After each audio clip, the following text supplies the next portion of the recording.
Votre attention s'il vous plaît. Cet élément est en lingala et en swahili. Contactez-nous pour savoir s'il est aussi disponible en la langue de votre préférence. Veuillez aussi noter qu'il est en audio uniquement. Dépourvu de ce fait d'image originaire. Christ Equality Foundation, organisme international d'évangélisation, et sa rubrique Pasteur et thème vous présente cette vidéo en accord avec le docteur Jacques Mutombo, ministre de l'Évangile éternel. Suivez-le tous les jours sur christequality.com et sur évangileéternel.com. Là, vous y trouverez de manière ordonnée tous ces enseignements disponibles en texte, en audio, en vidéo et en direct à notre web radio et télé. Surtout, ne partez point sans souscrire à l'une de nos chaînes YouTube qui correspond à votre version linguistique. Souscrivez s'il vous plaît. Tous les enseignements du docteur Jacques Mutombo sont disponibles sur christequality.com/jacquesmutombo.html. Bonne édification au nom de notre commun Seigneur et Dieu Jésus-Christ. Amen.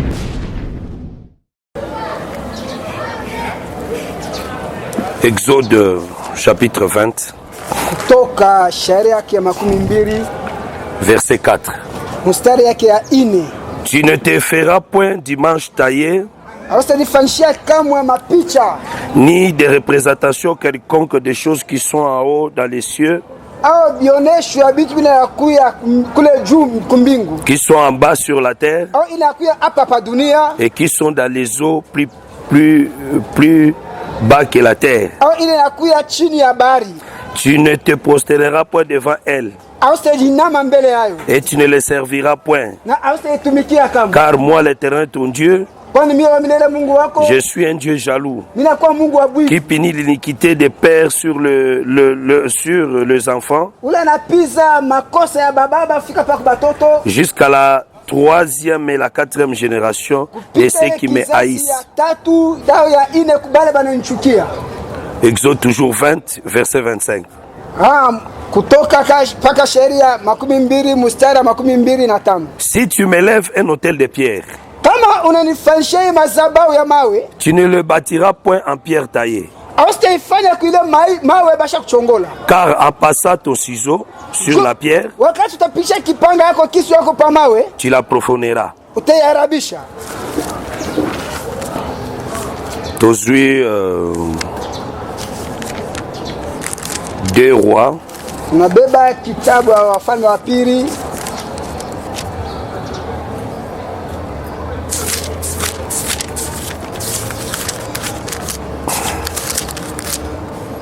chapitre 18, Wafalme wa Pili shairi ya 10 na verset 2. kenda mstari ya pili. Il avait 25 ans lorsqu'il devint roi. Alikuwa na miaka 25 wakati alifika mfalme. Il régna 29 ans en Jérusalem. Akatawala miaka 22 na mnani. Sa mère s'appelait Abifie de Zacharie. Mama yake aliitwa Abifie mtoto wa Zakari. Il fit ce qui est droit aux yeux de l'Éternel, Alifanya ilikuwa mzuri mbele ya macho ya Bwana, entièrement comme avait fait David son père. kama vile Daudi babake alifanya. Il fit disparaître les hauts lieux, Alipotesha au kuharibu le masanamu yote mbaya, brisa les statues, kuharibu le kishi yote, abattit les idoles et mit en pièces les serpents d'airain que Moïse avait fait. kuangusha masanamu yote na ule nyoka shaba Musa alifanya. Car les enfants d'Israël avaient jusqu'alors brûlé des parfums devant lui. Juu batoto wa Israeli balitoa ile manukato mbele yake. On l'appelait Neushtan. Baraza kumita Neustani. Il mit sa confiance à l'Éternel, Alitia tumani yake wa milele, le Dieu d'Israël, Mungu wa Israeli. et parmi tous les rois de Juda qui vinrent après lui ou qui les précédèrent, Au kupitia bafalme bote bale balikuya mbele yako bale balimtangulia, il n'y en a eu point de semblable à lui. akukukuya hata mmoja ule alifanana naye. Il fit attacher à l'Éternel, Aliambatana na wa milele, il ne se détourna point de lui, kuachane naye. Et il observa les commandements que l'Éternel avait prescrits à Moïse. Na alichunguza maamri yote Mungu alisema kwa Musa. Et l'Éternel fit avec Ézéchias, Na Mungu alikuwa pamoja na Ezekia. qui réussit dans toutes ses entreprises. Na aliweza mu makazi yake yote. Et il se révolta contre le roi d'Assyrie. Na bakakostana mbele ya mfalme wa Asiri. Et il ne le fit plus assujetti. Na abakumutii tena. Il battit les Philistins jusqu'à Gaza et ravagea leur territoire depuis le tour des gardes jusqu'aux villes fortes. Alipika wa Filistina mpaka ku Gaza fika pa kule kumuji kubwa. Tobondeli. Tutaomba. Le Dieu de grâce, te remercie yo po salibi songolo na pokwa oyo te yo kaliloba na yo. Merci ndenge osangisi biso ndenge soso mwasa sangisa bane na sena mapapu na ye. Merci ndenge bebisu likola mesa oche biloko mibale li papembe pe vinyo. Li papembe suni nzoto na yo vinyo makila. Tolia suni tomela makila tozwa bomoi. Totelemeli nguya nyonso ya satana. Po ete komami ete tosenga lipa ya mokolo na mokolo. Pesa biso bososoli ya makomi oyo tobondeli boye na kombo na Yesu Kristo. Amen. Topesa église mbote na kombo na Yesu Kristo. Nasalimia kanisa mchina la Yesu. Kolo apambola moko na biso. Bwana bariki kila mmoja wetu. To remercier lisusu nzambe po apesi biso susu mokolo na lelo. Tumpikie na Bwana asante njoo tupatie hata siku ya leo. Parce que comme ami était chaque jour suffit sa peine. Kwa nasema kila siku inaeneana na kuishi kwayo. Yende azali le maître ata pas circonstance. Yenjo kwa mwalimu wakati na nyakati. Yende muntu asangisi biso lisusu na pokwa oyo ndenge Jacob asangisaki bana na ye. Yenjo tulikusanisha magharibi vile Yakobo alikusanisha watoto yake. Parce que Dieu avait dit à Moïse, prends la verge, convoque le peuple. Njo Mungu anambia Musa, beba bakora yako na alika taifa yote. Ça dit s'il n'y a pas la verge, il n'y a pas la convocation du peuple. Niseme kama hakuna bakora ile kualika taifa iko. Ça veut dire moteur azangi verge ako convoquer peuple te. Nisema mhubiri au mtumishi ule nakosa bakora asiwezi kulinganisha taifa. Oh, la verge c'est l'autorité, la verge c'est la parole. Ile bakora inakuwa mamlaka inakuya tena neno. Ba convoka kaka peuple s'il y a la présence de la verge. Bana kusanishaka taifa paka pale panakuya uwapo ya bakora. Même si ba invité quelque part au pays. Ingawa bana kualika fashma unaenda. Vérifier ce qui verge ça. Angarisha kama ile bakora iko. Ce qui verge ça te ko sepela na elongi ya mutu wana te zwa Bible na bima. Kama bakora ainako apana kufurahisha ule mtu kona uso mzuri, beba tu Biblia yako toka wende. Ça dit toyaka na église awa te poto sepela na elongi ya mutei. Angalia atuku yake kanisa huku ndio kufurahisha uso ya mhubiri. Atukanga la kenaka na église pour passer mso za bogare za bien. Kanisa ndio pastor wote ne kaka mzuri na namna. Tira en enfer. Angalia kama uvile. Nous venons s'il y a la présence de la verge. Shia tunakuya kama kuna kwa uwapo ya bakora. S'il y a la présence de la verge et ton dimisa miete Dieu est avec nous. Na kama kuna kwa uwapo ya bakora tunachikia sema Mungu ako pamoja nasi. Voilà pourquoi tolobi que la femme aussi ne peut pas convoquer parce qu'elle a une autorité te. Ndio pale tunasema mwanamke hasiwezi kulinganisha juu ana na mamlaka. Parce que le frère Paul alobi je ne permets pas à la femme d'enseigner ni de prendre de l'autorité sur l'homme. Amen. Ndugu Paulo asema shiruhusu kwa mwanamke kufundisha au kubeba mamlaka juu ya mwanamke. Eloko wana batu batira attention na ngote. Ile shairi bato baangalia. Il y a je ne permets pas à la femme d'enseigner. C'est un point. Kuna kuya nukta kwanza mishiruhusu kwa mwanamke ni dépendre de l'autorité.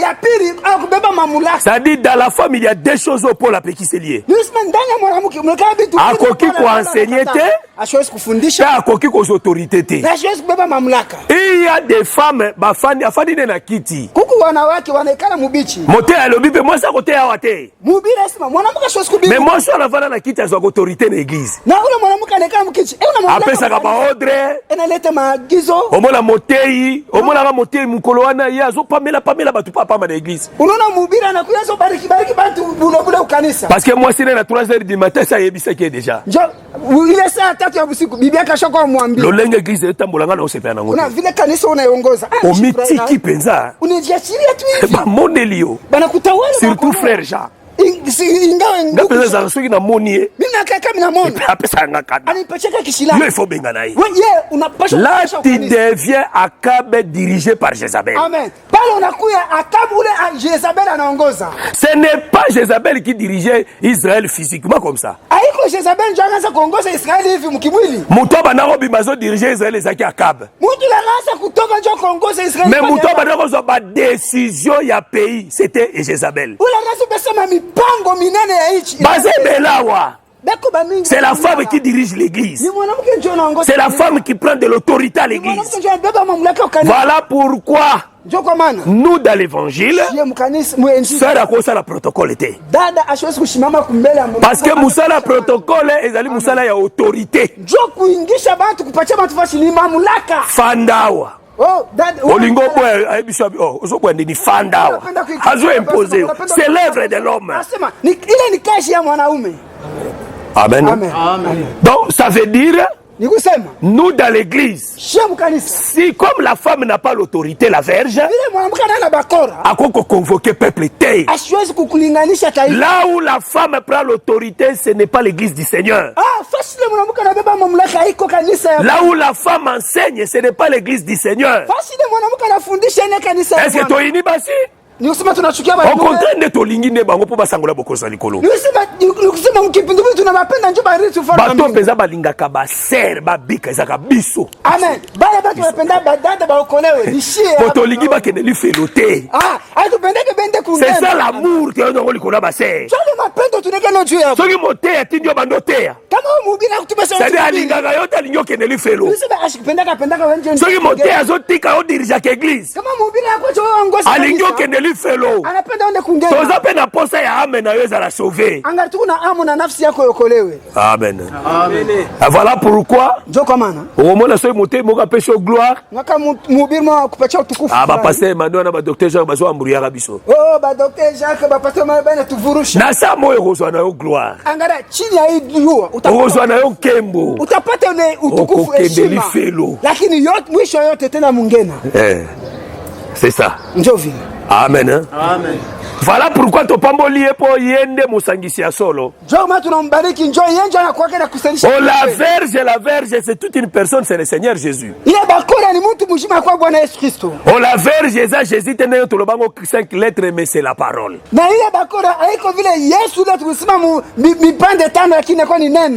Lelo tozali ko banda deuxième commandement. Leo tunaanza amri ya pili. Parce que tobanda ki ko expliquer que les 10 commandements parlent de Jésus. Ndio tulisema ile amri 10 inasema juu ya Yesu. Les 10 commandements qui est l'amour. Ile amri 10 na kuya mapendo. Ba commandement nyoso parlait de Jésus. Ma amri yote 10 ilisema juu ya Yesu. Voilà pourquoi Abraham ye na Sarah bazaki na différence à 10 ans. Ndio kama mtaona Abraham na bibi yake Sarah barachana kwa miaka ya 10. Wala tozali na Genèse 17. Wala tunakuya kitabu Mwanzo. Sadi tango Abraham abotami. Wala Abraham anasalikwa. Tango akokisi 10 ans. Wala ananisha miaka 10. Nde Sarah abotami. So pala banazala Sarah. Sadi l'arrivée de Sarah. Nisema kuja kwa Sarah. Ezali koya na tango Abraham akokisi 10 ans. Inakuya inasalikwa wakati Abraham ananisha miaka 10. Parce que tango Abraham azalaki na 100 akokisaki 100 ans. Jua wakati Abraham ananisha 1000. Abraham Sarah akokisi 90 ans. Yeye ananisha 90 ans. Nde baboti Isaac. Jopa banazala Isaac. Donc c'est par là que tu comprends tout d'abord que wala tunaelewa sema les chiffres 10 ezalaki na Abraham. Ile namba 10 ilikuwa ndani ya Abraham. Ezali kotalisa l'amour azalaki nango pa na kati ya Sarah. Inaonesha mapendo yalikuwa ndani ya Sarah.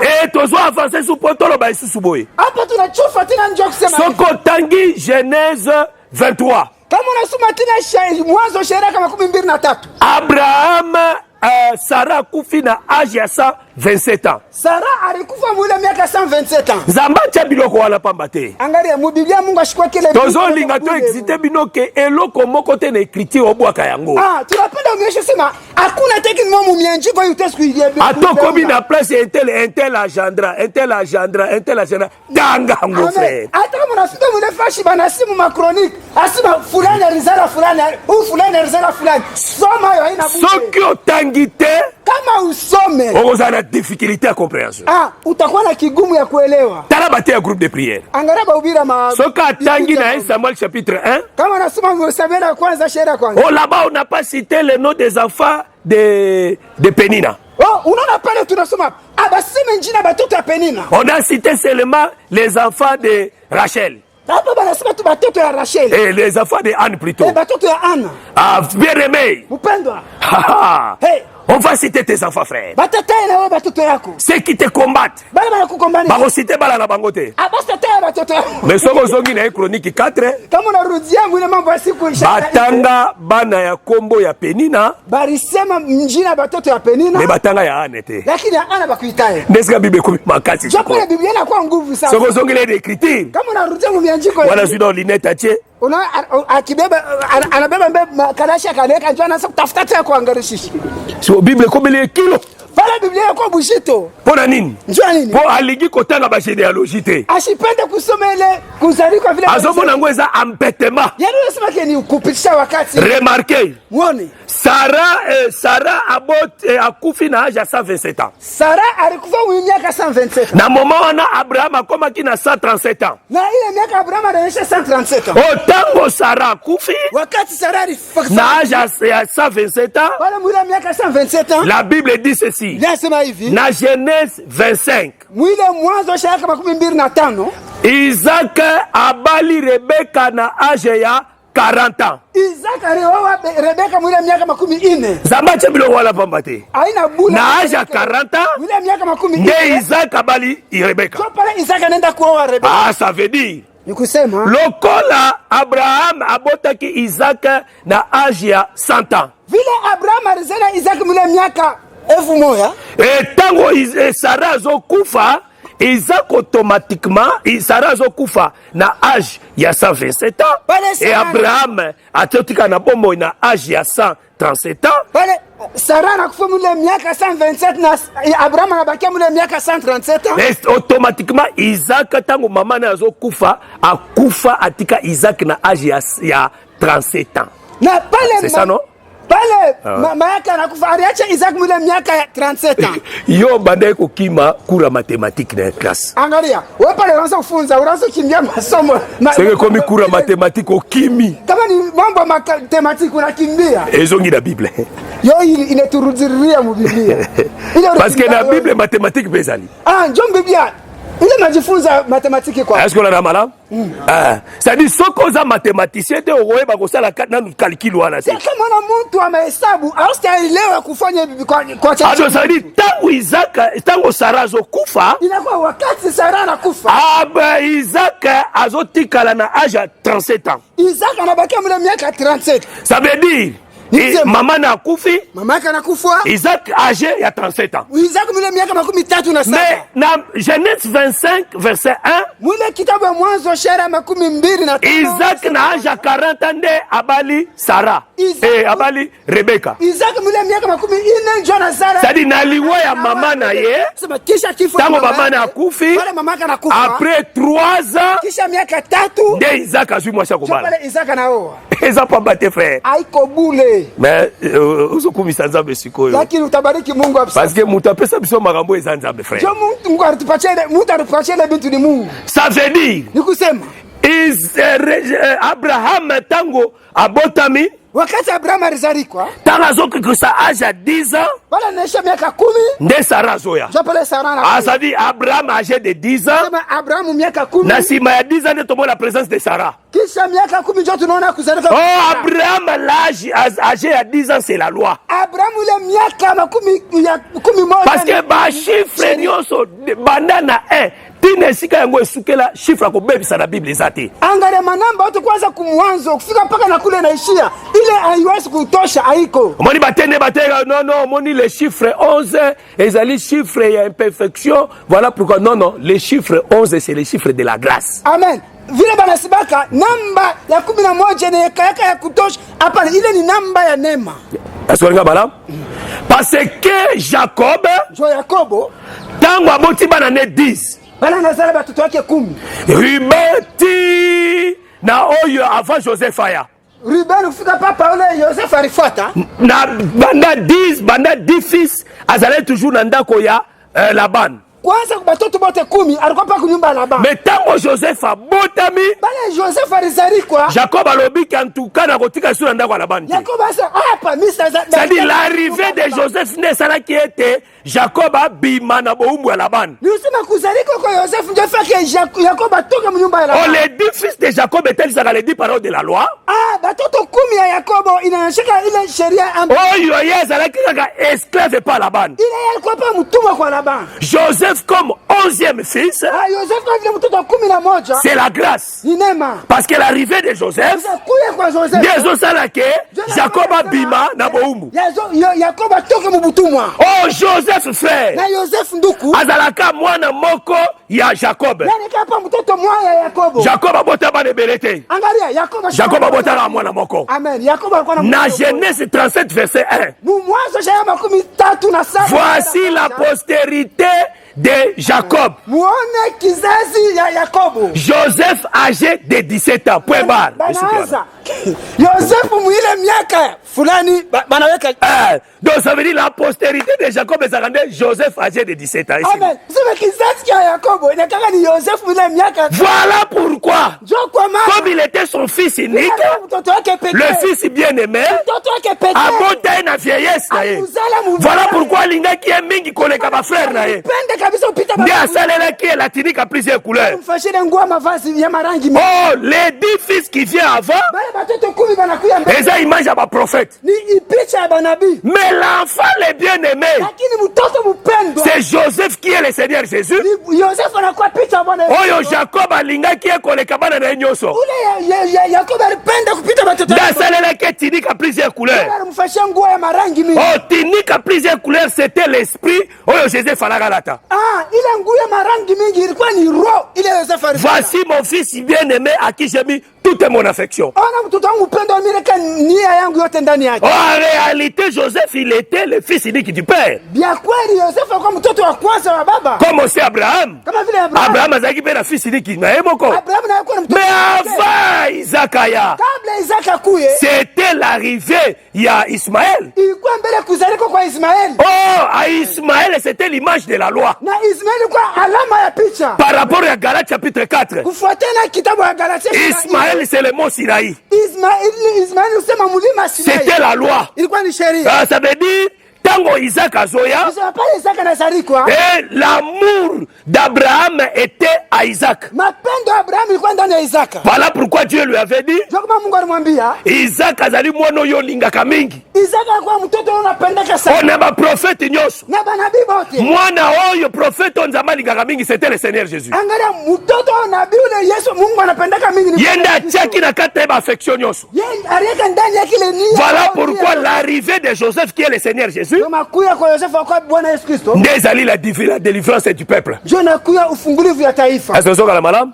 Voilà pourquoi notre frère Abraham, tango azobota makomi na âge à 10 ans, koya ya Sarah, Sarah zoya comme 11e. Oh, Sarah 11e, c'est la grâce.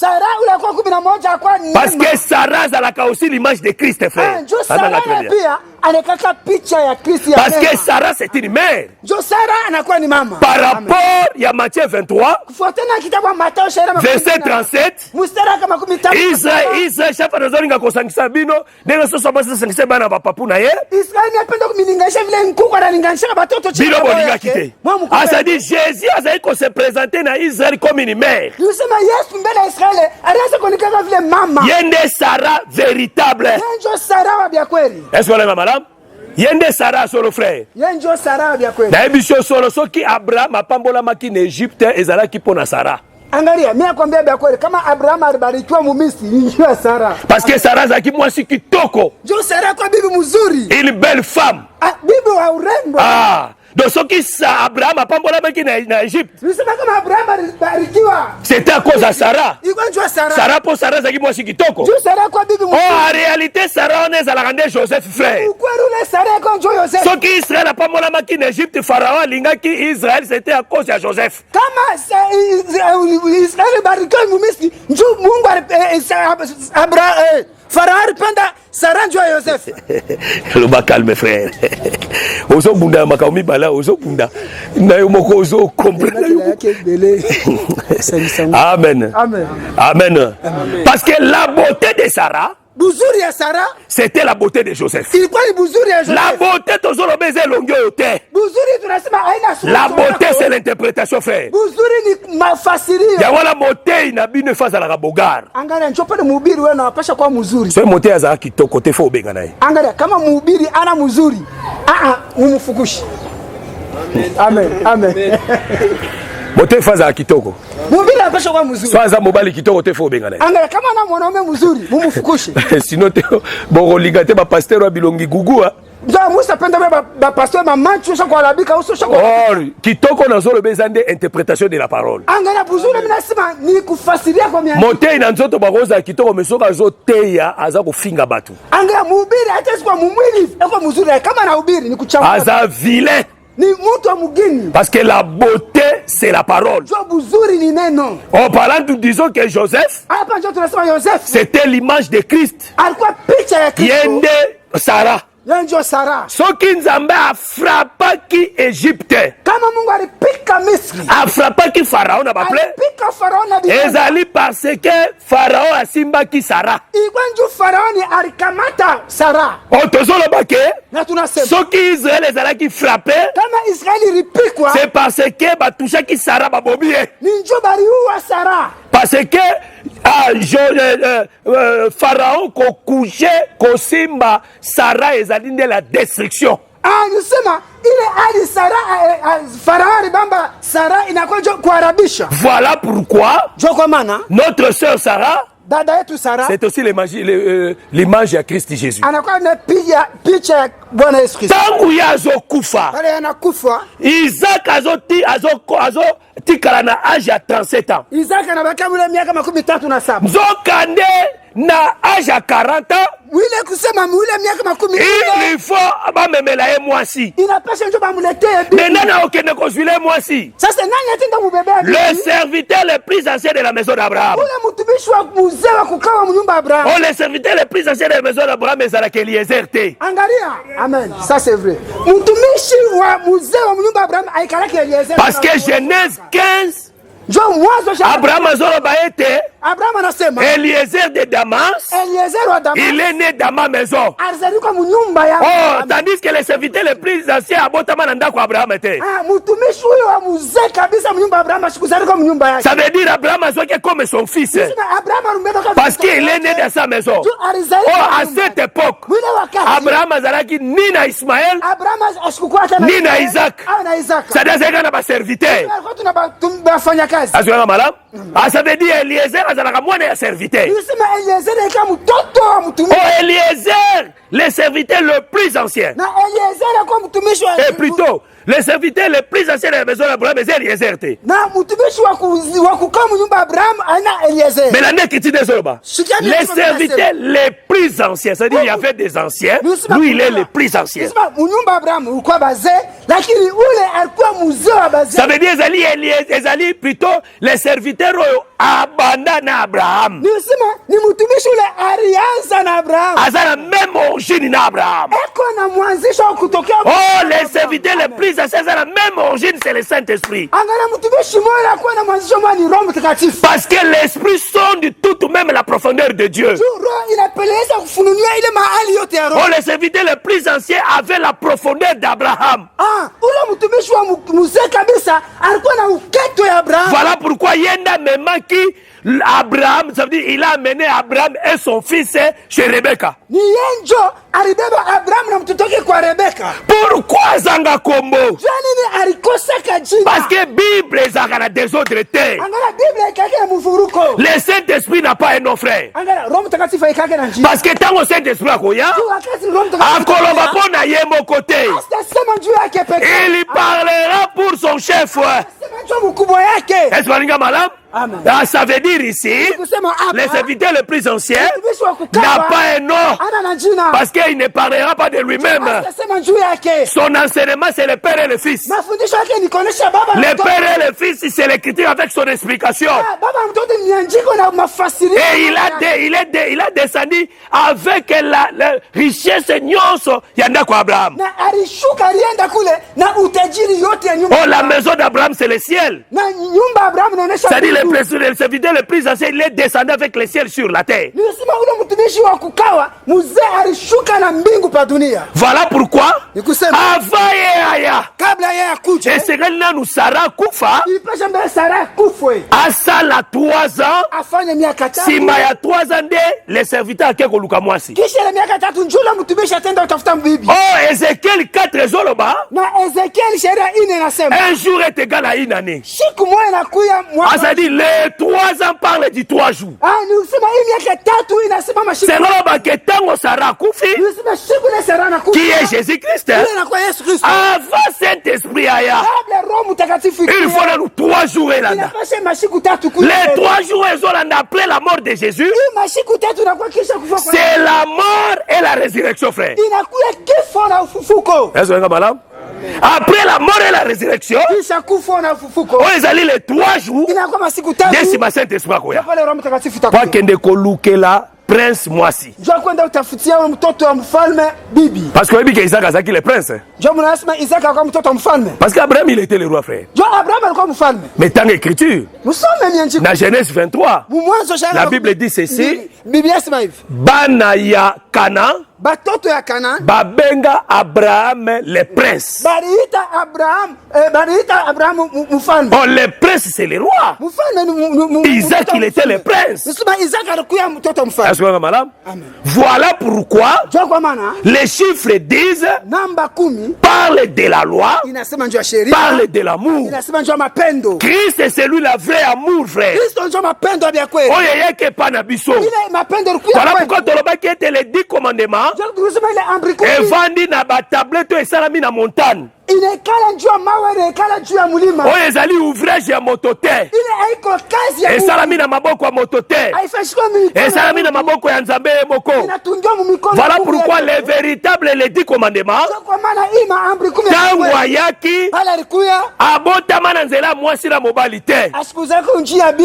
Abotama na nzela ya esprit. Pona hôtel c'est ka salami na maboko ya motote. Azwanga malam. Là-dedans, très bien. Parce que les 10 commandements, c'est aussi le tabernacle, frère. Parce que le tabernacle, c'était le signe d'amour. On a manifesté qu'il y a un peuple. Parce que le vrai tabernacle, c'est Jésus Christ. C'est ça, Jean chapitre 3. Quand Dieu a aimé le monde, il a donné son fils.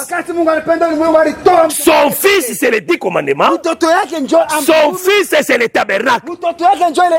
Est-ce qu'on a, madame?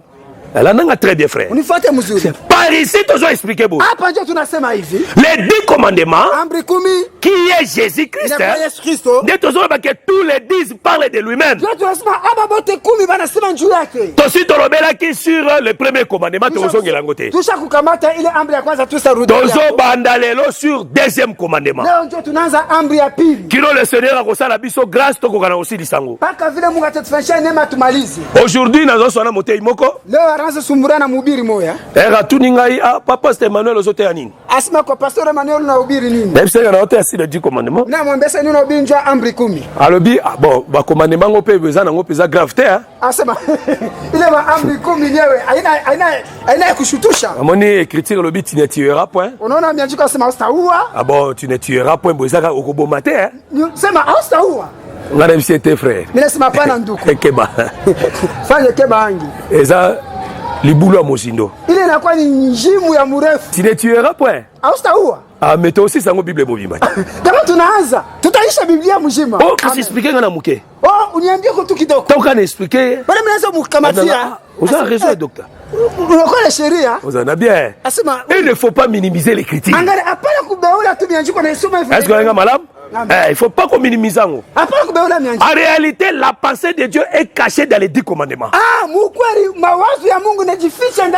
Toute la Bible, c'est les 10 commandements. Est-ce que madame? Ambri Koumi, hein? Oui. Ah, soyez complet. Ambri Koumi. Abraham. Yamutuka. Ambri Koumi. En tout cas, soyez. Ah, en tout cas, il faut toyer Kolango bien. Il faut toyer Kolango. Félicitations. Hein? Ok. Donc, les 10 commandements cachent la profondeur de Dieu. Na deuxième commandement, balobi boye. Balobi boye. Tu ne te feras point d'image taillée. Ça veut dire la image mon côté au taillé yango. Ni de représentation quelconque. Représentation moko boye. Des choses qui sont en haut. Na biloko eza likolo. Ça veut dire ba ange, ba ndeke, biloko nyonso eza likolo, moi, sanza, étoile, niwe, to nyonso eza likolo. Ça la représentation na ngote. Qui sont en bas sur la terre. Oyo nyonso eza na mabele. Eza la mutu boye. Eza la nyama. Eza la ekeko. Eza le loko nyonso na sa moya. Libanga. To boye. Oh, sa représentation na ngote. Et qui sont dans les eaux plus bas que la terre. Ata na kati ya mayo kozwa représentation moko boite ya mbisi, ya crocodile, ya mamba, ya hippopotame, ya kiboko, ya eloko moko boye. Bosa la représentation na te. Apana. Aswenga mala? Wana nzamba pekisi. Ekisi lo bisko boye. C'est-à-dire ceux qui basali yango. To osi courage wana osala yango. Bibolobi. Bien, c'est moi. Tu ne te prosterneras point devant elle. C'est prosterner, c'est adorer. Donc, parce que là où nous allons expliquer comment on fait l'adoration. L'adoration est à la rendez-vous. L'adoration est à la rendez-vous. Pour que tu comprennes. Amen. Amen. Ok. Tokiti. Et tu ne les serviras point. Okosalela yango te. Ça veut dire okosala ba représentation te. Okosala ba image taillée te. Okose prosterner liboso nango te. Pe okoservir yango te. Ça veut dire sunga biso to silisa cet aspect lelo. Parce que le deuxième commandement, ça continue. Sur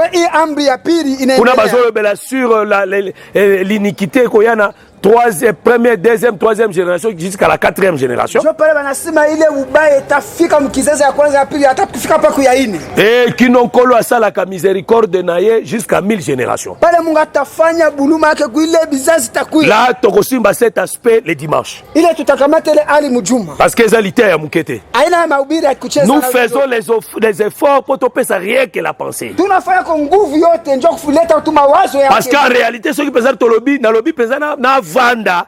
Anaosa na bino ina neawa kanalite yo. Kamera sema nikale tu pamoja na mwapi. Tutafanya mwaka mzima paka na hii mahubiri moja. Sasa unainga malamu? Mais tozo pesa la pensée. Lakini tunampatia tu. Parce que Dieu a donné au prédicateur l'intelligence et la sagesse. Dieu Mungu alipatia mhubiri hekima na akili. Ya kukomisalite imungulite ya mukuse pe akomisa ngumulai. Ya kufanya mahubiri kwa kiloko au kuyo mrefu. Ça veut dire loko na koko lobela ngo 3 mois na koko lobela ngo pe dans une semaine. par la grâce du Seigneur. Lakini tumetesema miezi tatu, tumetesema hata masiku majuma tatu kupitia neema ya Mais Bwana. ce qui est important, c'est que n'a pas sa pensée est correcte. Ile inakuwa ya kabala nilete mawazo na kwa kweli. Hata soki ba jouer koya. Hata bia kuongeza bitakuwa. Ma réalité est buka fondement to stop aux akité. Lakini ishivunje msingi ile tushakuweka. Est-ce que madame? Amen. Parce que makambo tozo teo ba Pierre ba Théa ba Paul ba Théa tire le biso tozo continuer côté yango. Angalia mambo tunahubiri ba Petro ba Paulo ba rubiri. Pour dire que ezali profondeur. Isima ni uketo. Mulango la femme samaritaine. Joko mamu muke msamaria. Atunaki Yesu mutuna. Alimpika swali Yesu. Libulu ya Jakobo eza mulai. Ikishima Yakobo ikumurefu. Oisi kozana elogo ya kutoka mai na kati. Kuna kimta kushota na mayu. Asali libulu to ana ngombe kitu eza na profondeur. Nusima ishimu tunakuwa na kitu. Soke elogo kutoka mai ezate, kutoka mai te. Kama una kimta kushota na mai, kutoka mai ezala kana na ministère. Anga kushota mai kanjo ndani. Si n'y a pas le ministère kutoka mai kozala te. Kama hakuna huduma kushota mai inako. Est-ce que madame? Amen. OK. Balobike, tu ne te feras point d'image taillée. Okosala image te yo ba taillé yango. Totangaki le mardi. Lévitique 26. Lévitique 26 balobi boye. Verset 1. Vous ne vous ferez point d'idole. Vous ne vous élèverez ni image taillée ni statue. Et vous ne placerez dans votre pays aucune pierre ornée de figures. Pour vous prosterner devant elle, car je suis l'Éternel votre Dieu. Ça veut dire Moïse a exhorté le peuple. Bokosala ba idole te. Bokosala ba image taillée te to ba bikeko. Pe bokosala libanga te bo orné yango na figure. C'est quoi préciser bien. C'est-à-dire rigolo bake. Image nyoso bino bokosala. Ezwa figure te. E bosala yango pete. C'est-à-dire soki bosala libanga na kati ya mboka borne yango na figure ya moto te. Pe bo se prosterner liboso yango te. Pe bo servir yango te. Est-ce que la madame? Si vous avez la démarche, de comprendre la pierre c'est quoi. Mais avant cela, la Bible nous dit ceci. Notre frère Ézéchias, tango a commis roi en Juda. Parce que à cette époque, royaume à Israël et c'est Kabola qui biteli mibale. 10 royaumes ezalaki royaume à Israël capitale Samarie.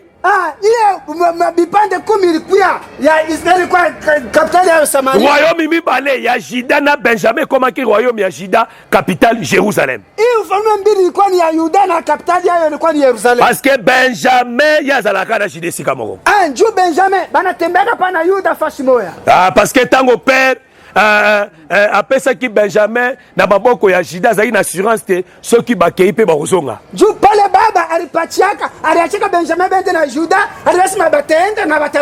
Parce que Juda c'est le lion. Ça dit ceux qui ont na maboko ya nkosi ya solo za le Seigneur Jésus, tu es dans la sécurité. Personne ne peut te toucher. Parce que lui est avec toi. Voilà pourquoi le lion na ours bakoka qui ko détruire ba brebis parce qu'il y avait la présence de David.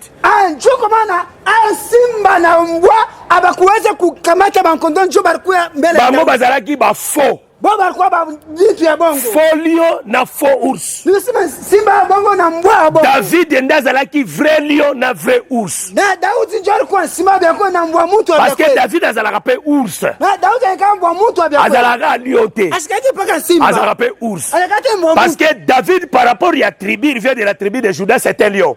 Nilisema Daudi vile anatoka mkizazi ya Yuda anakuwa na simba. Mais David aussi par rapport à kozala un guerrier, c'est un ours. Na Daudi vile kuya mshuhudia mpika vita alikana mbwa mtu. Parce que mukolo oyo Absalom abundisaki David akimi akei. Ile siku Absalom alikombanisha Daudi akimbia anaenda. Et Absalom abengi conseiller principal privé ya David ezalaki Achitophel.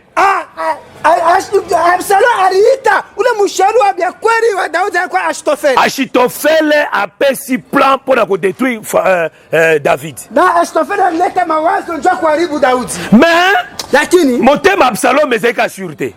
Roho ya Absalom haikuwa. Abitobenga pe Ushai. Asa tuite na Ushai. Ushai azaki aussi conseiller ya David. Na Ushai alikuwa mmoja mshauri wa Daudi. Ushai aye. Wala Ushai alifika. Alobi tu connais ton père. Asema unayua baba yako. Ton père c'est guerrier. Baba yako ni mpika vita. Ton père aza mobundio yebi yango. Baba yako ni mpika vita. Na milito neto solo bagozala na peuple sika moko te. Mwi wakati unasema il sera caché na kati ya mabanga. Atajificha ndani ya mawe. Azali lokola ours oyo babotoli ebana na ye. Atakuwa kama vile mbwa mtu bana mnyang'anya watoto yake.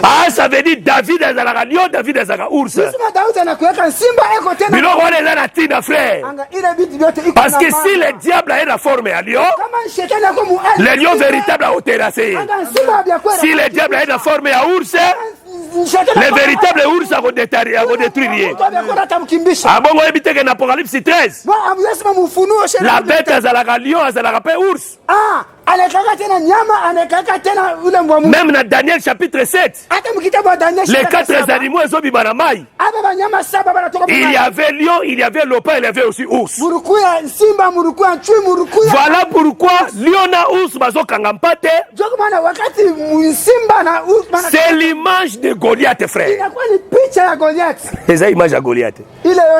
Voilà parce que David nenga longa ki lion na ours. Vile Daudi aliwina simba na mbwa mtu. Ndenga ayebisaki Saul ke na kolonga pe circoncision. Je voulais mwambia sasa mitawina na mpumbafu. Parce que aujourd'hui David azolonga na lion na ours parce que il est le berger. Amen. Leo Daudi anawina simba na mbwa mtu juu yeye anakuwa mchungaji. Mais soka asili si ko protéger son berger ses brebis. Kama anamaliza kukinga wa kondoo. Il va aller aussi pour délivrer son peuple. Ataenda tena joko kwa tena. Là il va terrasser les Goliath qui est l'image de la bête. Pale atangusha Goliath na kwa picha ya nyama. Ashikolenga malamu.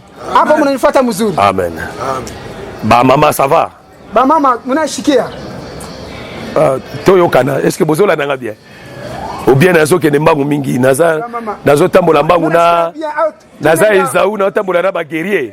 Tuku Esau tunatemba pana ba pika vita. Nazonga na papa ya Jacob. Turudia pole pole. Amen. Amen. Elingolo baboye. Ikusema. Lelo. Leo. Lion na ours ce sont des sorciers. Simba na ce sont des magiciens, des marabouts. Bachawi batu bafumu. Bakoyi pe kwa koloka yo. Batesi kwa kukuloka. Bakoyi pe kobebisa misala na yo. Mais bakolonga yo te. Lakini abasta kuweza. Parce qu'il y a la présence de Jésus. Jomuku uwapo ya Yesu. Amen. Il y a la présence de lion ya solo na ours solo. Muko uwapo ya simba bya kwenda mbwa mtu bya kwenda. Parce que notre frère Jacques Alobi, le diable azali konguluma lokola nkosi, lokola nkosi. Shetani anakuwa analalamika analia kama vile simba. Nkosi te. Lokola nkosi. Kama simba. Il cherche qui dévorer. Anatafuta nani atapekunya. Asadi il rôde. Yusema chungulu. Il cherche. Anatafuta. Soko fungoli porte. Kama unafungula mlango. Aokota. Anaingia. Oko fungola porte c'est par rapport na péché. Ni kufungula mlango fuatana na dhambi. Si tu pêches, kama unatenda, le diable entrera. Il te détruira. Mais si tu ne pêches pas, ça dit la porte est fermée. Il est là. Il sillonne seulement. Il ne va pas te toucher. Amen. Amen. Amen. Amen, église. À moins qu'un kolo yemoko à permettre, on les canana ba prêt pour la Bible. Kama tu ingawa tu Mungu alipenda upite. Aleka, on les canana moi ba école moko boy. Mafunzo au masomo mwa fulani. C'est très important. Voilà pourquoi toujours si que ton Dieu est puissant. Il est comme l'ours au ba élevé bananae. Ça dit ceux qui ours ba boto lié bana. A comme furieux. Voilà pourquoi ceux qui va sortir ba simbio. Ton Dieu est furieux contre eux. A kotika bango te.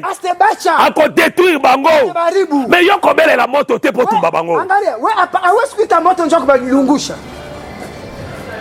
Eza lokola atom sinenga iba parce que atom se ayembaka mabe mingi na yebaka te frère wana bazwaka makambo wana wapi atom se ayemba bien ayemba bien ayemba bien te hein ashimba muzuri atom sa zo yemba naimba sema sije nyonso eza nango malamu mambo yote na kwaka muzuri sije uketo yote na kwaka muzuri sije nyonso eza nango malamu uketo yote na kama muzuri prouver que kaka ozalande mosantu ingawa tu kama unakuwa mtakatifu tangu tozongi metana écriture kama tunarudia mianjiko sije nyonso eza malamu te shaba yote sije ya kobelela makila eza malamu te shaba ya kuita damu haina muzuri sije ya kobelela moto eza malamu te ya kuita moto haina muzuri sije ya kotumba bademo eza malamu te shaba ya kulungusha sije ya kotumba banguna na oyo aveli bazika bango nyonso eza malamu te ya kulungusha badu bako mukoba yako balungua haina muzuri sije ya koboya banguna na yo eza malamu te na ya kukatala badu bako haina muzuri azadi sije nyonso eza nango malamu te anusema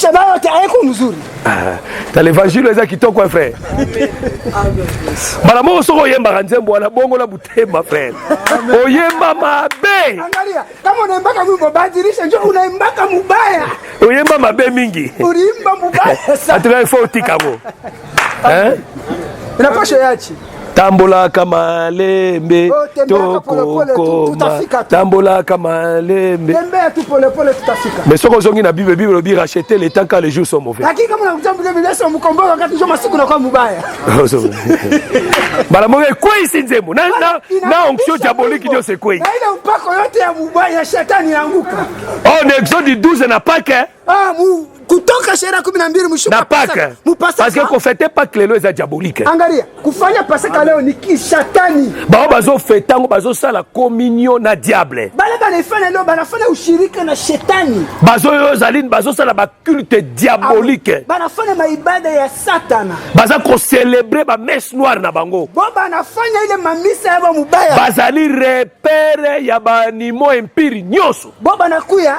nyama kitu ile banyama bote bitu yote bibaya binakuwa binaika bango ndo moni wana ce sont des animaux impurs ni banyama machafu basangani po basala ba culte na bango banachanganya njo fama ibada yabo parce que kuna balobi ke bokolia agneau sans défaut sans tache njo kuna basema utakula kondo bila kosa bila sapatu na makolo bila to mikulu bokofana na kiti te amusekala chi baza kolia yango debout bo baranze kuikura yulu bele ceinture na loketo mushipi mukivu ala hate mumbio mwa mango pona kotel seke tenza mukuse baza na position ya départ ça ce n'est pas notre cité permanente c'est ça que le frère Paul dit nous sommes les pèlerins les voyageurs siko tambola kama malembe toko kome uchu wapi sasa wewe tembea pole pole tutafika yo tambola no malembe wewe ende loko pole pole okotika lao na utabaki hapo biso mbangu shie tukuna tembea pour dire que nous avons l'intention de quitter la terre. Pensez à biso nyonso eza qu'un jour to quitter mukilo frère. Mukilo eza salité makasi. Mukilo eza na mbindo makasi. Voire même Jésus tango akoya il restera dans les airs et ne descendra pas. Soka kitaka tura liboso ezalaka pona péché. Andimaka po koma mbindo. Mais dans le jour de l'enlèvement, il ne descendra pas. Il restera dans les airs. Et nous allons quitter rencontre avec lui et nous allons partir. La terre est très sale. Yo nous sommes dans kitoko. Baba zomo na kitoko eza baba bazala bato mukilo. Anga bale bonona dunia muzuri. Soko talika makabozole kana mukilo ndenge nini ba pasteur bazo pambola ba PD. Ba pasteur banabariki banaume na banaume. Bazo pambola ba PD. Banabariki ndoa banaume. Bazo pambola belle lesbienne. Bale banamuke na banamuke. Mais salité ngwana. Buchafu. Basi bazo teya c'est salité.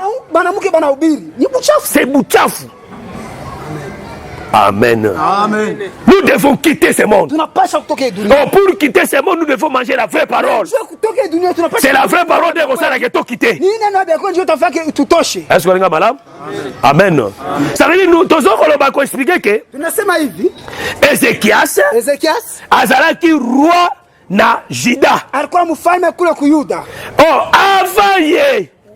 Kabla yeye tata na ye Akaz baba yake Akaz tango akomi roi alikuwa mfalme asaleli deuxième commandement te ashikutumikie hii amri ya pili. Donc premier commandement na deuxième commandement saleli yango te. Sheria ya kwanza na pili ashikutumikie. A rejeter l'Éternel. Alibeula wa milele. Ake kosala alliance na roi ya Syrie. Alienda fa agano na mfalme wa Syrie. Ake koyokana na ye. Anaenda kusikilizana naye. Totangi na écriture wana. Some mbele ile mianjiko.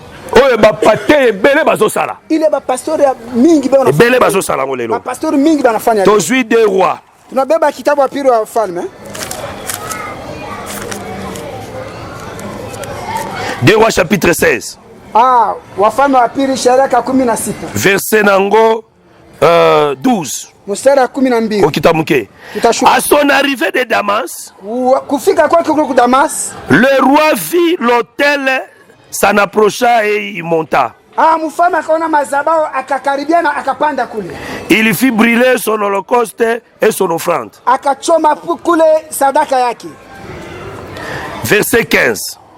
Et le roi Akaz donna cet ordre au sacrificateur Iri. Fait brûler sur le grand autel l'holocauste du matin et son offrande, les holocaustes de tous les peuples du pays. Mais Mata Likolo, verset 10. Le roi Akaz s'est rendu à Damas, au devant de Tiklan de Pileser, roi d'Assyrie, et il y a vu l'autel qui était à Damas. Le roi Akaz envoya au sacrificateur Iri les modèles et la forme exacte de cet autel. Le sacrificateur Iri conduisit un hôtel entièrement d'après les modèles envoyés de Damas par le roi Akaz. Mais maintenant, verset 15. Le roi Azolo Baboui. L'hôtel d'airain, je m'en occuperai. Oui. Pour ce qui concerne l'hôtel d'airain, je m'en occuperai. Roi Akaz, il était juif, descendant de David. Azui asali alliance na roi ya Assyrie. Akei na Assyrie. Na Damas. Amoni hotel moko kitoko kuna Damas. Et salama na modele ya roi ya Assyrie. Est-ce que vous avez malam? Et salama na modèle ya roi ya Syrie. Akambati yango, apesi instruction et place ya sacrificateur. Ayebisi alobi, sala hotel oyo. Exactement na modèle oyo nga nazopesa yo. Et roi pe sacrificateur pas sali hotel wana. Abandi kotumbela ngo parfait. Kotumba bambeka. Et la Bible dit tango roi longwe Damas azongi na Juda. Yepa batia bani kotumba bambekane kuna. Alobi na likambo etali hotel de re. Na kosokipe nango. l'hôtel de rein na hii madhabahu ezali l'hôtel oyo esalama d'après le modèle oyo ezwami na montagne. inakuya ile madhabahu alifaa kufuatana na picha ilikuwa kumulima. Dieu a dit à Moïse, Mungu ambia Musa, tu feras l'hôtel de rein utafanya madhabahu d'après le modèle kufuatana na mfano oyo nalakisaki yo na likolo. kule mimi konesha kule hivi. C'est-à-dire kosala ngo d'après modèle na yo te, Hapana kufanya na mwawazo yako. kolandisa mabulu na yo te, Fanya nia yako. mais sala yango Fanya yayo. kolandisa modèle oyo moni likolo yango ba. Tena na ile ali mimi kosha Ça veut dire l'hôtel de rein qui était sur la montagne, ile madhabahu mfili kwa kule. il faisait la lolenge moko na hôtel oyo kozala mabele. Inapasha kuwa mwile ali moya na ile madhabahu itakuwa Est-ce que madame? Pourquoi Dieu avait dit comme ça à Moïse? Yaani Mungu anasema hivi kwa Musa. Pourquoi le bail est voilà? Yaani nasema Parce que Moïse, il vient de l'Égypte. John Musa anatoka ku Misri. Moïse na bumwana na nyonso akoli l'Égypte. Musa na butoto yake wote Na palais royal. munyumba ya ufalme. Kolandisama acte 7. Kufuatana na ile matendo ya Bible biete, Bien Moïse était instruit Musa alifundishiwa na sagesse nyonso ya Égypte. na ile hekima yote ya Misri. C'est-à-dire Moïse ayebaki ndenga kotonga pyramide. Musa aliona namna banaengaka na Ayebaki ndenga kotonga banzambe, batemple ya banzambe ya kuna. aliona namna ya kufanya manyumba ya bamungu. Ayebaki ndenge ya kotonga ba statue. Aliona namna ya kufanya masanamu. Parce qu'il était un homme sage. Alikuwa mtu mwenye Il hekima. était un homme instruit. Alikuwa mtu mwenye Na kufundishiwa. sagesse nyonso Égypte. Na ile akili. C'est-à-dire azalaki mayele makasi. Alikuwa mtu akili. Azwanga malamu. Azalaki mayele. Alikuwa akili. Mais tangu Nzambe abimisi en Égypte, Bale Mungu anamtosha mu Misri. Nzambe atambwisi ye. Mungu anamtembesha. Ayebisi kosala na modèle kolandisa malangomba. Ufanye na hii picha uliona Po soki Nzambe alobaka bongo te. kama Mungu asikuseme vile. Moïse alingaka tonga pyramide na désert. Musa alipasha kufanya piramidi mule mtu. Parce que azalaki na sagesse wana. Alikuwa na ile hekima. Akamona ke no oyo pesaka makambo Sasa Nzambe. hii nayo ni mambo ya Mungu. Voilà pourquoi biso toloba boye. Ndio maana Soki tunasema mote auti groupe de prière. kama mhubiri anatoka Ata azalaki mote kuna na ba succès ne nyonso. ingawa alikuwa pastori na kavumu yake heshima yake kuna. Azali aza instruit na sagesse nyonso ya Égyptien. Eko na akili na nia yote bantu ya Misri. Ayebi kotonga ba pyramide kuna. Anayo kuyenga mapiramidi. Ayebi kotonga nini basi bateyaka. Anayo kuhubiri vile kuyenga. Soka ye na assemblée des saints évangile éternel. Kuya umu mwetu mu. Aoleka mbala moko te. Asta pita mara moja. Il faut na no avanda. Inapasha mbele ya jifunza. Azwa le modèle. Apate mfano. Ekesana na oyo ya ute na en Égypte. Iachane na ile yake alitoka na Mungu. Sinon te soki tolekisi ye mbangu mbangu. Kule kama tunampitisha rakaraka. Akoteya biso haleluya. Ataonesha haleluya. Dans son palais tout ce qui gloire. Ah, mnyumba yake wote anaandika milele. Automatiquement atengeli biso pyramide. Pale. Pale mara moja tuyengea piramidi. Dites cette fois amen. Sema mara 7 amina. Yeso mona ngweza normal. Yanaona iko mzuri. Mais il faut tolekise ke Sisi tunapaswa mosha teya ubiri d'après le modèle na mfano ya bapote. ile ya batume. Est-ce que voilà? Amen. Soka il faut fanda nan. Kama nakuya apasha mbele kuikala. Azwi enseignement, Abebe mbele mafuta. azwi encadrement, Abebe mbele mu. ayebi siko kosala la différence. Ayo kufanya Ah, achanisha. hôtel de rein Hii madhabahu ya ekeseni na pyramide. inachana na piramidi. Est-ce que madame? Voilà. Est-ce que vous comprenez madame? C'est-à-dire roi Akaz, Sasa mfano akaza. elle a mon hôtel de rein. Bana aliona Et a madhabahu. mon hôtel de Pia na Damas. Aliona madhabahu kule. Et ça ba enseignement nyoso eza libanda. Mafundisho yote na kwa nje. Nde na pasteur baza lelo. Joni mapastori bote bana. Aokende Nigeria, Atenda Nigeria. aokende France, Anaenda France. aokende Belgique, Anaenda Belgique. na alliance na batei na ekuna, Anaenda kupata. na baninga kuna, azwi mate ya kuna. Anabeba mahubiri ya kuna. Amemi yango. Anatuletea huko. En tout cas, tozali na retard mingi. Tulikuwa tumunyuma Quand j'ai arrivé en Belgique, nilifika ku Belgique. vraiment j'ai compris que nous sommes en retard. Sababu tunakuwa Nous nyuma. sommes vraiment en retard, frère. Nyuma. Vraiment, nous sommes en retard. Nyuma. En tout cas, il faut que nous kalinga suki. Tuanze mbele kufunga kuchoma nywele. Wanache kerli na mutu. Anaweka mbele hii. Mais ça, c'est l'évolution, frère. Hii njoo kuendelea. Hein? La modernité. Hii mambo ya sasa. Na makambo nzambe modernité à la kate. Angalia mambo ya Mungu ile modernity ika. Amen. Na Bible bazotalisa Joseph. Biblia banaonesha Bapesaka ye ngomba ya kala. banampatia ile mulima ya zamani. La montagne antique. Ile mulima ya zamani. Montagne ya kala, frère. Ile mulima ya zamani. L'hôtel de rein. Ile mulima Ateza ya kala. Mais c'est l'hôtel qui est descendu du ciel. Ile mulima kutoka kumbingu. Nous, dans notre évangile, Oui, yenye oh, bino makambo ya kala. basi bateya te eza makambo ya kala basi balata babiju te eza makambo ya kala biso tozalaka na hotel wana parce que hotel wana soki toza nango tozogarde nzambe kati na biso tozogarde la présence de Dieu au milieu de nous. Amen.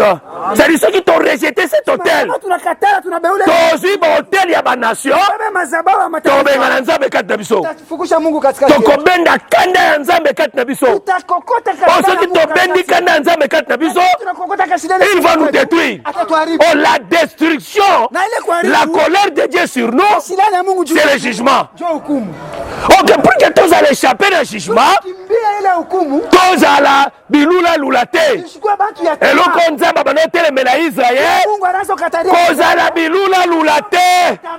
Moi je suis à bilula lula, azana kakindo kite. Azana ndako ya libala na mwabal na ye. Yalula akapa ba voisin.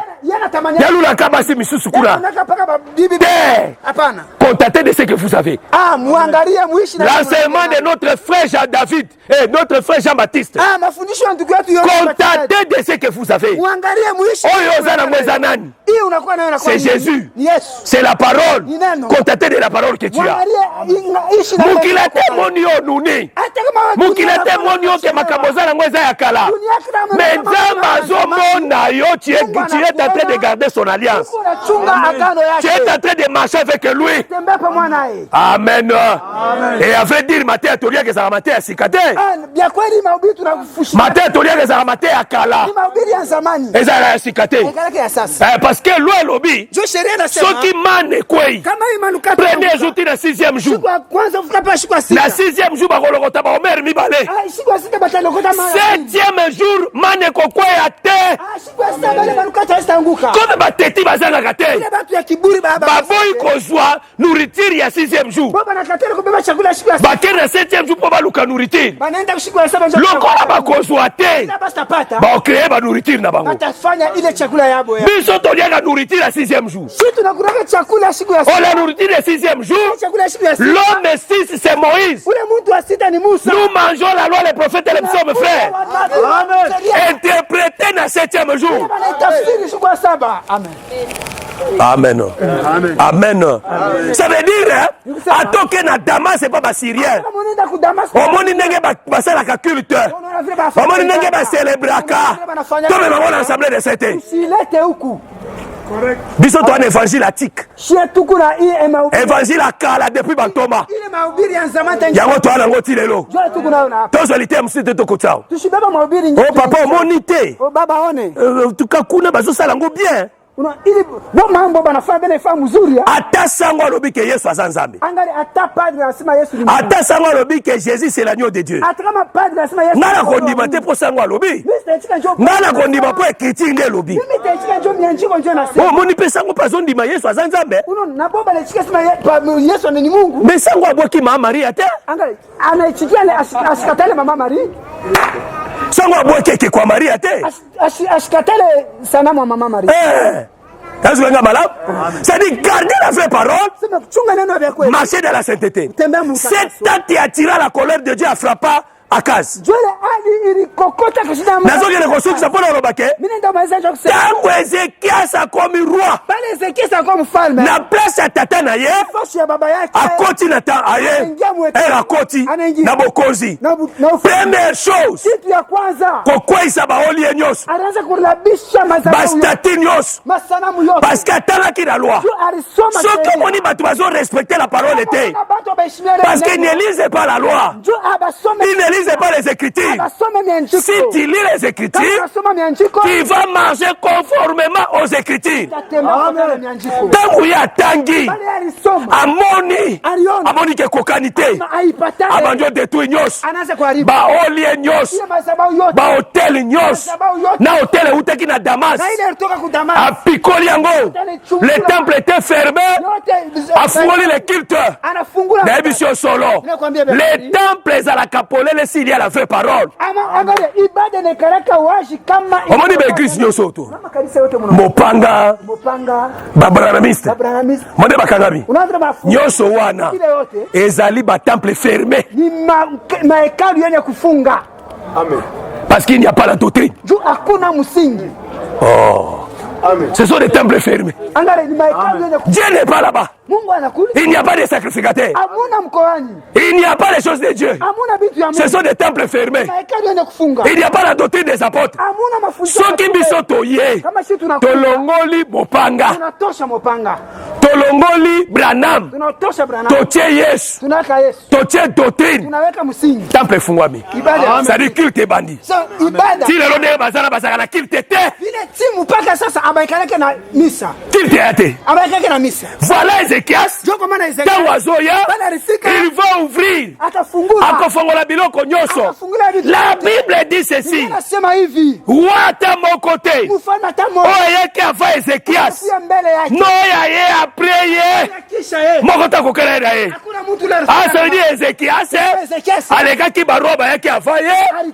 Alekaki mpe baroba yake nsima na ye. Anapita nyuma yake. C'est-à-dire baroba yake ava ye. Balikuwa kabla yeye. Baza ba grand frère na ye. Alikuwa bakubwa yake. Baroba yake après ye. Nyuma yake. Baza ba petit frère na ye.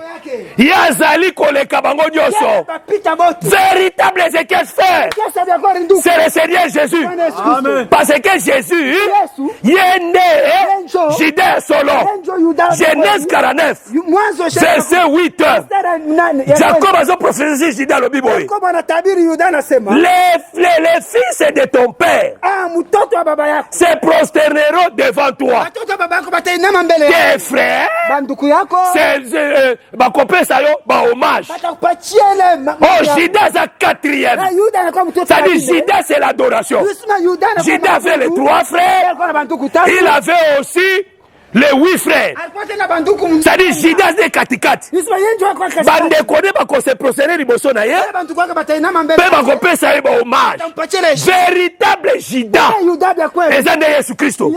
Parce que ma grand frère, ce sont des prophètes. Ça dit ma prophète nyos. Bako adorer de Christ. Ma petit frère, ce sont les apôtres. Ma apôtre nyos. Bako adorer Christ. Voilà, il est la pierre angulaire. Yende libanga ya solo. Amen. Amen. Ah, voilà pourquoi Yende aleki bato nyonso frère. No ya liboso, no ya sima, mutakukaya na zate. Yende yaki kosala purification. Yende yaki kolongola les péchés. Parce que bike kweza masumu. Yende yaki ko purifier. J'ai conclu pour dire ceci. Alongola même dans les serpents de rein. Toboyi inspiration te. Dieu peut donner l'inspiration. Que na kaya frère. Denga zombela boy. Libumu pasi. Zwa mai. Sambela. Pesa frère amela. Frère abika. Eza pona frère. Nzamba pesa orientation pona frère. Soki frère ameli esili. Dossier nango esali nini? Esili. tokokomisa yango doctrine te. Ale lokola mai ebikisaki frère natonisi bapake ya mai yao na bando prie lango.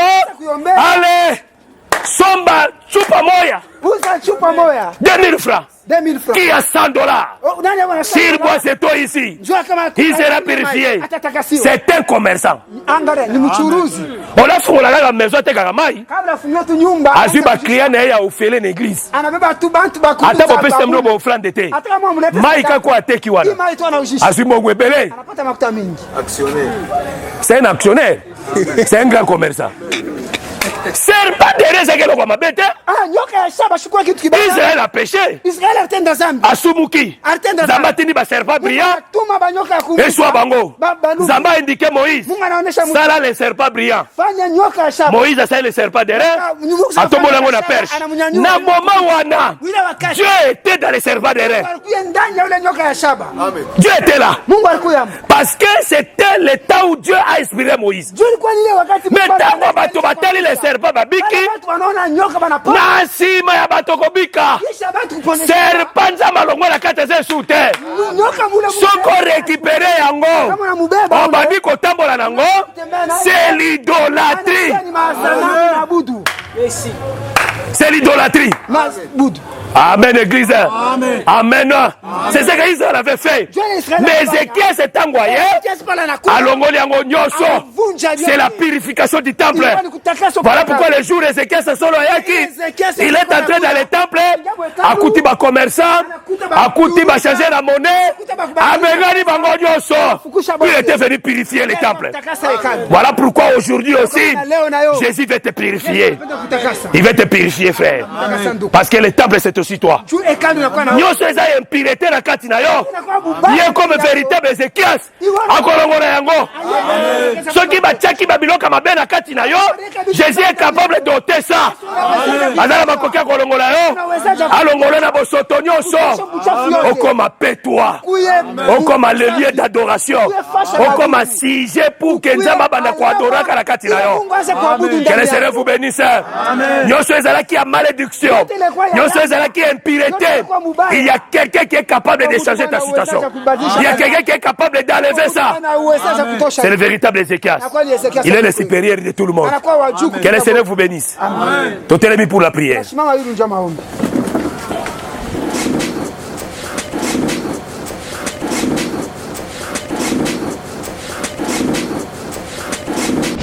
Merci d'avoir suivi ce message et que Jésus-Christ vous bénisse. Si vous avez une question à l'intention de l'homme de Dieu, si vous voulez que l'homme de Dieu prie pour vous, si vous voulez vous confier à l'homme de Dieu, ou si vous voulez tout simplement bénir l'homme de Dieu, contactez-le directement si ses coordonnées sont disponibles depuis sa page. Sinon, contactez-nous et nous lui transmettrons vos préoccupations. N'oubliez pas de faire un tour à notre page évangélisation pour voir en quoi vous pouvez vous rendre utile à Christ par cette œuvre. Que Dieu vous bénisse tous. Amen. ChristQuality.com. Les cieux en un clic de la souris. Évangile-éternel.com, le site de l'Évangile éternel. Christ Equality Fondation, équilibrer la manne ramassée dans le désert de sorte que chacun ait un le maire.